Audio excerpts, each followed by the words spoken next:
Bonjour à tous, j'espère que vous allez tous bien, c'est Claire. Bienvenue sur ma chaîne.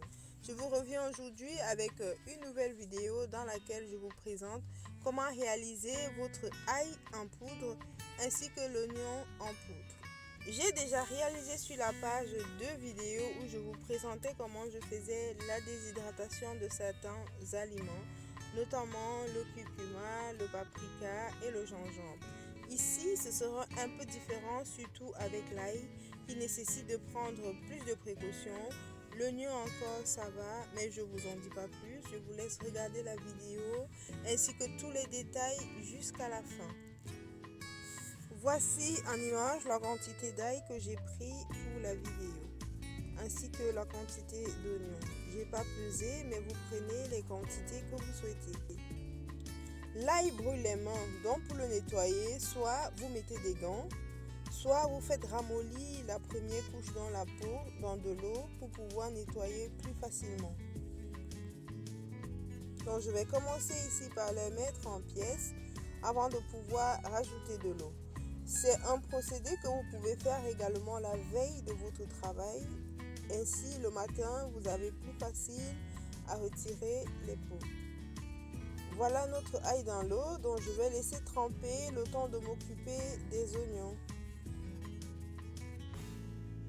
On commence par retirer bien évidemment la première couche, donc la couche brune qui protège l'oignon proprement dit.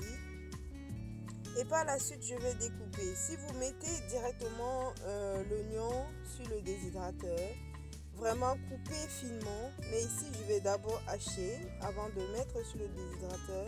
Donc, j'y vais un peu grossièrement. J'utilise ce hachoir pour le faire, mais vu que les oignons contiennent beaucoup d'eau, donc il faut vraiment juste donner un coup pour hacher, pas vraiment écraser, sinon vous auriez tout l'eau qui reste directement dans l'appareil. Et voici ce que j'obtiens. Je vais par la suite directement les disposer sur les plateaux qui vont avec le déshydrateur. Là, ce sont des papiers cuisson que j'ai découpés à la taille correspondante au déshydrateur. Ça m'évite de les poser directement sur les plaques et ainsi je n'ai pas à nettoyer à chaque usage en fait. Il y en a en silicone dans certains magasins ou même sur Amazon, mais il faut toujours se rassurer que ça correspond au diamètre de votre déshydrateur.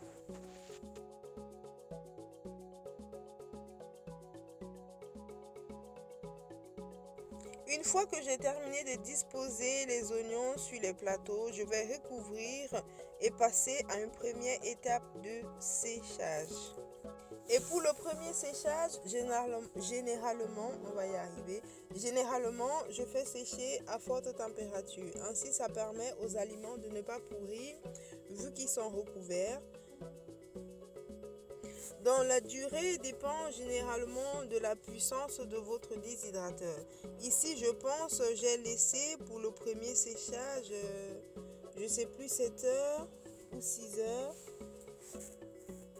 Et je peux vous rassurer que l'oignon ici n'est pas encore sec. Donc on va passer à un deuxième séchage.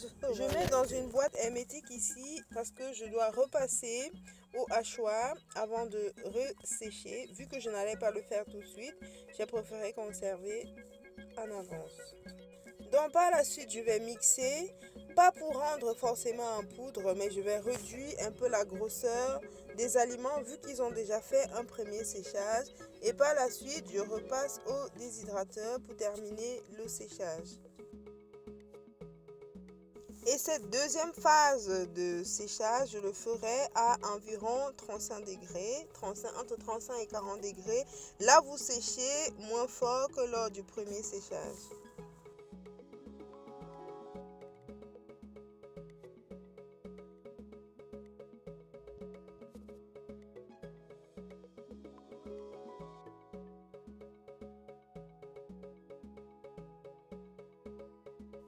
Et pendant ce temps, je pourrais m'attaquer à l'ail.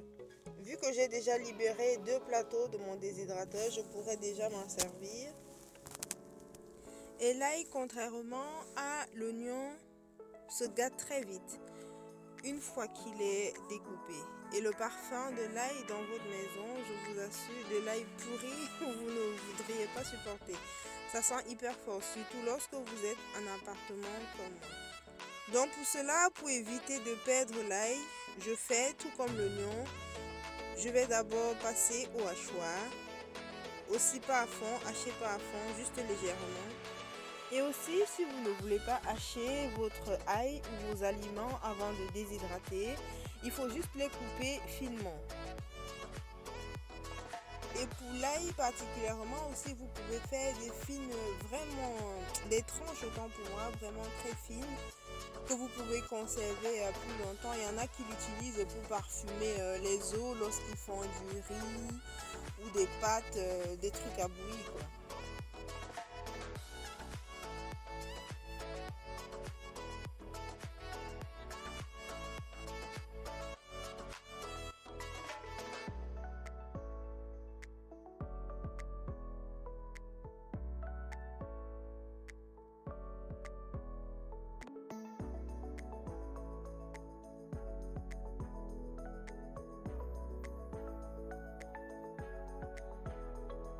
Avant de disposer l'ail sur les plateaux, je vais vous montrer ce qu'il en est de l'oignon. Voilà, il est complètement sec, vous pouvez voir. Alors pour la couleur, ne vous en faites pas, parce que comme vous avez vu dès le départ, il y a des fois la première couche qui est encore un peu verte. On a une couche blanche et des fois, il y a également des peaux brunes qui ne sont pas complètement quittées de l'oignon. Voilà pourquoi on a ce qu'on a en image. L'ail, tout comme l'oignon ici, je le fais sécher en deux phases. La première phase, c'est pour la prolifération des bactéries. Je le fais pendant, disons, 2 heures, 2h30 à 60 degrés, vraiment au maximum parce qu'il faut y aller. Parce que comme je vous ai dit tantôt, un ail qui a pourri, c'est vraiment pas agréable. Et la deuxième phase, c'est un séchage vraiment en douceur à 35 degrés pendant le temps qu'il faudra pour que votre oignon sèche. Et comme je vous ai dit, le temps de séchage dépend d'un appareil à un autre parce que la puissance d'un appareil à un autre n'est pas toujours identique. Après la première phase, voici ce qu'on obtient. Et la deuxième phase également dépend de la grosseur des aliments. Voilà pourquoi après cette première phase, je vais encore passer l'ail au hachoir. Pas pour rendre en poudre, vraiment pour broyer les aliments qui sont encore gros et permettre que cela sèche très bien. Cette phase, bien évidemment, vous pouvez vous en passer. Si votre déshydrateur est très puissant, les aliments vont bien sécher. Mais pour ma part et par expérience, pour ne pas passer des jours et des jours à sécher, il faut le dire que lorsque j'ai commencé à déshydrater mes aliments, je ne le faisais pas ainsi. Je laissais vraiment sécher en douceur et ça me prenait 3, 4, voire 5 jours pour que le séchage soit complet. Je préfère après un premier séchage, comme je vous ai dit tantôt, passer ici à l'appareil pour broyer et terminer le séchage en douceur. Et tout aliment bien sec, que ce soit l'ail ou tout autre aliment, autant pour moi, bien sec, la mise en poudre est beaucoup plus facile et la conservation aussi beaucoup plus facile. Donc plus c'est sec, mieux c'est. Ainsi vous pouvez conserver pendant longtemps. Et voici ce que j'obtiens au final, un ail très bien, mais vraiment très bien sec. Je vais conserver une partie ainsi et l'autre partie, je pourrais mettre en poudre pour une utilisation quotidienne. Voilà les quantités qu'on obtient après nos différentes phases de séchage. Voilà pour ce qui est de l'oignon. Et comme je vous ai expliqué, les différentes couleurs, noires, blanches ou vertes, c'est par rapport à l'oignon dès le départ. Et pour ce qui est de l'ail, voilà ce qu'on obtient. Je les conserve dans des boîtes hermétiques, ainsi je peux les garder plus longtemps et je prends des petites quantités que j'utilise au quotidien.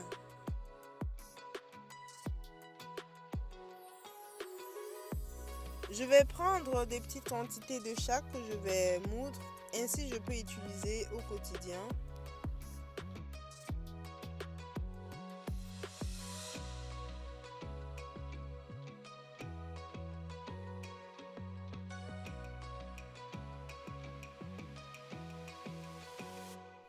J'utilise pour le faire ici l'embout sec de mon mixeur Philips. C'est pas le meilleur rendu en poudre, mais comme c'est l'ail et l'oignon, ça va.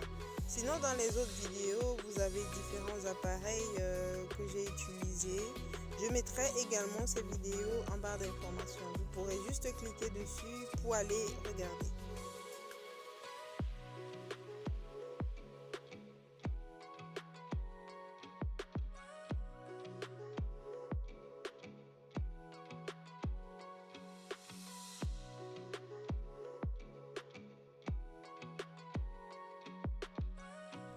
Les petits pots à épices ici viennent de chez Ikea. Je pense c'était 2 pour 1 euro. Je me rappelle plus, il y a un moment que je les ai achetés.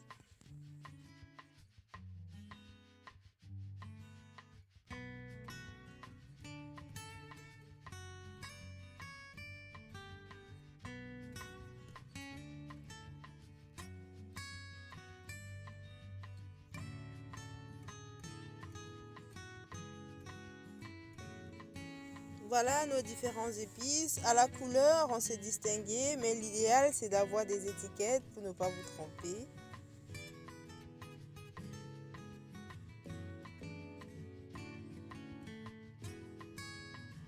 Nous arrivons là à la fin de la vidéo. J'espère qu'elle vous aura plu. J'espère surtout que vous aurez appris quelque chose de nouveau à travers cette vidéo. Et si vous aimez réaliser vos différents épices à la maison, que vous prendrez du plaisir à le faire tout comme moi. Je vous dis merci d'être abonné à cette chaîne. La chaîne grandit de plus en plus. Je dis merci à ceux qui partagent. Je dis merci à ceux qui recommandent à leurs amis, leurs soeurs ou simplement leur famille. Et je vous dis à très bientôt dans une nouvelle vidéo. Et je vous invite par la même occasion à vous abonner à la chaîne si ce n'est pas encore fait, à activer la cloche de notification pour ne manquer aucune de nos vidéos et à mettre un petit pouce bleu si vous avez aimé la vidéo. Plus vous en mettez, plus YouTube peut recommander la vidéo à d'autres personnes, puisque YouTube estimera que le contenu vous plaît. Je vous dis à très bientôt pour partager avec vous des recettes avec ces différents épices réalisées aujourd'hui. D'ici là, portez-vous très bien.